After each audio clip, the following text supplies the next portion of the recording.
آپ مادر ذات اللہ کے ولی پیدا ہوئے، اس کے بعد آپ نے باضابطہ تعلیمی سلسلہ شروع کر دیا، یعنی آپ نے تمام علوم عقلیہ علوم نقلیہ جب سیکھ لیے اور ان تمام علوم کو حاصل کرنے کے بعد آپ نے ان تمام علوم کو پھر آگے منتقل کرنا شروع کر دیا۔ آپ کی سیرت پاک اس بات پر دلالت کرتی ہے کہ آپ، جیسے علامہ بندگی صاحب نے کہا کہ وہ بہت بڑے محدث تھے، بہت بڑے مفسر تھے، بہت بڑے مصنف تھے اور بہت بڑے مدرس تھے اور بہت بڑے اللہ کے وہ کامل ولی تھے۔ ساری خوبیاں آپ کی سیرت کے اندر، آپ کی ذات کے اندر ہمیں نظر آتی ہیں۔ آپ نے بہت پیارا سوال کیا یہاں علی بھائی، میں اپنے حاضرین و ناظرین سے یہ بات عرض کروں گا کہ ہم زور لگاتے ہیں ان کی کرامات کو بیان کرنے میں۔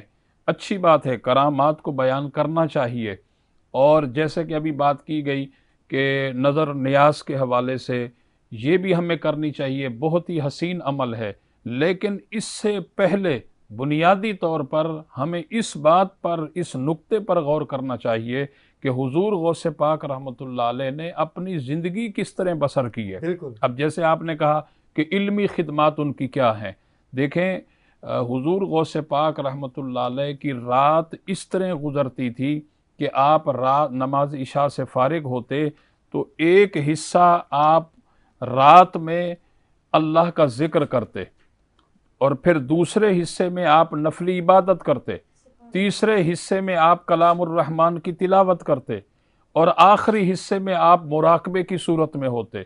یہی وجہ ہے کہ لوگ کہتے ہیں کہ ہم حضور غوث پاک کو دیکھتے وہ اللہ کا ذکر کر رہے ہیں، ہم دیکھتے وہ نفلی عبادت میں مصروف ہیں، ہم دیکھتے وہ کلام الرحمن کی تلاوت کر رہے ہیں، لیکن جب وہ آخری حصہ نماز فجر سے پہلے مراقبے کی صورت میں چلے جاتے تو وہ ہماری نگاہوں سے اوجھل ہو جاتے۔ حضور غوث پاک سے جب پوچھا گیا تو آپ نے فرمایا کہ جب میں مراقبہ کرتا ہوں اس وقت اللہ کا نور مجھے ڈھانپ لیتا ہے، اس لیے میں لوگوں کی نگاہوں سے اوجھل ہو جاتا ہوں۔ اور پھر حضور غوث اعظم کی رات اس طرح گزری، نماز فجر پڑھی، نماز اشراق چاند سے فارغ ہوئے۔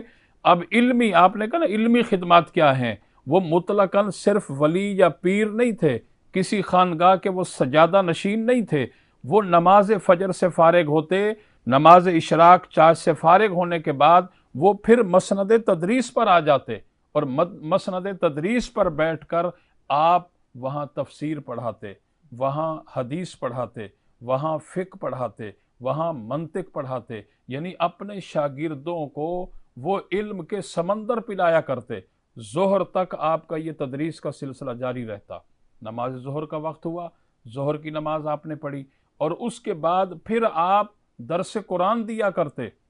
اور یہی وجہ ہے، علماء نے اس بات کو لکھا ہے کہ حضور غوث پاک رحمۃ اللہ علیہ کا جو درس قرآن ہوتا تھا، علی بھائی اس درس قرآن کا سماع کر کے ہزاروں کی تعداد میں یہودی، ہزاروں کی تعداد میں عیسائی کلمہ طیبہ پڑھ کیا کر بات اسلام ہے، کی دولت سے سرفراز ہو کیا جاتے، بات ہے۔ اور 1 لاکھ افراد وہ جو جرائم پیشہ، چور، ڈکیت، لٹیرے، وہ حضور غوث پاک رحمۃ اللہ علیہ کے درس قرآن کو سن کر سچی توبہ کر کے وہ ایک سچے مومن بن جاتے۔ کیا یہاں محدث ابن جوزی، یہ وہ محدث ہیں جو کہ صوفیہ بزرگوں کی مخالفت کیا کرتے تھے۔ اچھا، ان کے ایک شاگرد نے انہیں دعوت دی کہ میرے شیخ کریم حضور غوث پاک کے ہاں درس قرآن ہوتا ہے، آپ چلیں۔ کہنے لگے صوفیہ تو ان پڑھ ہوتے ہیں، ان کے پاس تو علم ہوتا نہیں ہے۔ انہوں نے، شاگرد نے بار بار اصرار کیا تو وہ چل پڑے۔ اب جب وہاں پہنچے تو حضور غوث پاک رحمۃ اللہ علیہ درس قرآن دے رہے ہیں، واہ، قرآن کی ایک آیت، اس کا ترجمہ، اس کی تفسیر، آپ نے دوسری تفسیر بیان کی، تیسری، یہاں تک جب 12 تفسیریں ایک ہی آیت کی واہ، بیان کر چکے۔ آپ کا سوال تھا علمی صلاحیت کیا تھی، تو شاگرد نے محدث ابن جوزی سے کہا کہ یہ جو 12 تفسیریں بیان کی میرے شیخ کریم نے، آپ کے علم میں ہے؟ انہوں نے کہا یہ تو میرے علم میں ہے۔ حضور غوث پاک آگے بڑھے، یہاں تک کہ 13ویں، 14ویں، 15ویں، 16ویں، 17ویں آگے بڑھتے چلے جا رہے ہیں۔ پوچھا کہ کیا یہ آپ کے علم میں ہے؟ انہوں نے کہا ہرگز نہیں۔ حضور غوث پاک قرآن کی ایک ہی آیت ہے، اس کا ترجمہ اور اس کی مختلف آپ تفسیریں بیان کرتے چلے جا رہے ہیں، یہاں تک کہ 40 تفسیریں بیان کی۔ کیا بات ہے! محدث ابن جوزی نے جب آپ کا یہ علمی کمال دیکھا تو اب بے ہوش ہو کر کے آپ کے قدموں میں گرے اور سچی توبہ کی، اور پھر آپ کی غلامی کا پٹا ہمیشہ کے لیے اپنے گلے میں ڈال لیا۔ کیا بات ہے! کیا خوبصورت!